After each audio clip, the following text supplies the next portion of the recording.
99% dos teatrinhos da paróquia estão errados. Errados? Meu Deus. Vou explicar por quê. Explica que depois eu conto Isso, a aí criatividade de um cara aí. Um monte de gente vai arrebentar comigo agora, mas eu vou explicar. Vai lá. Quando a gente lê João, capítulo 18, certo? Jesus estava com os seus discípulos lá no local da sua agonia. Ele vai ser preso. Se você perguntar para a maior parte das pessoas, Jesus foi preso por quem? A maior parte das pessoas vai dizer, pela guarda romana. E como é que é o teatrinho aí na sua paróquia? Vão pessoas vestidas, vestidas, aliás, de soldados romanos. Mas não é o que o texto fala. O texto fala, tá? Que quem vai atrás de Jesus são servos do sumo sacerdote, são sacerdotes que trabalhavam de guarda. Inclusive, há um detalhe maravilhoso aqui, que parece corriqueiro, mas eu estou dando um dos milhares e milhares de exemplos de que ler o novo sem entender o antigo, você vai cair do cavalo. Olha só, o texto diz assim, olha que isso é muito interessante, olha só que dado fantástico. Versículo 3 do capítulo 18. Judas, então, levando a coorte e guardas destacados pelos chefes dos sacerdotes e pelos fariseus, ou seja, são sacerdotes que trabalham de guarda. Pula, vai para o versículo 10. Olha só que interessante. Então Simão Pedro, que trazia uma espada, tirou-a e feriu o servo do sumo sacerdote. Quem é o servo do sumo sacerdote? O nome dele é Malco. Malco é um nome hebraico.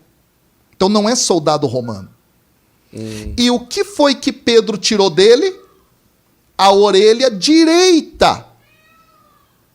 Aí o texto faz com que Jesus reclame com Pedro. Pedro, não tem nada a ver com o que você está fazendo. E Jesus então restitui a orelha do homem. Sim.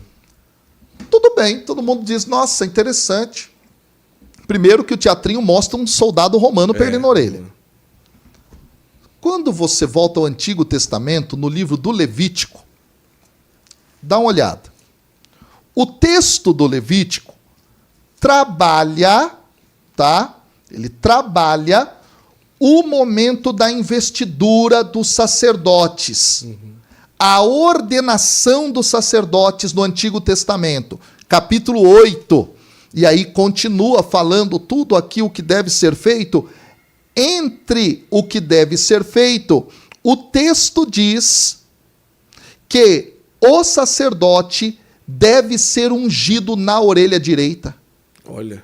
Com o quê?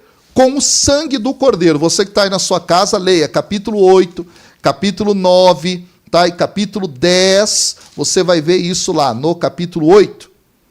Se matava o cordeiro, aí Moisés pega o dedo do polegar direito, molha no sangue, passa no lóbulo da orelha direita, esse homem vira sacerdote aí.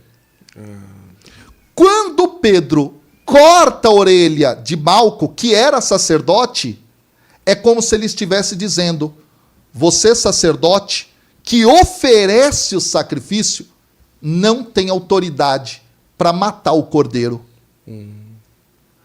Jesus, ao restituir a orelha do homem, diz, não, Pedro, você não está entendendo.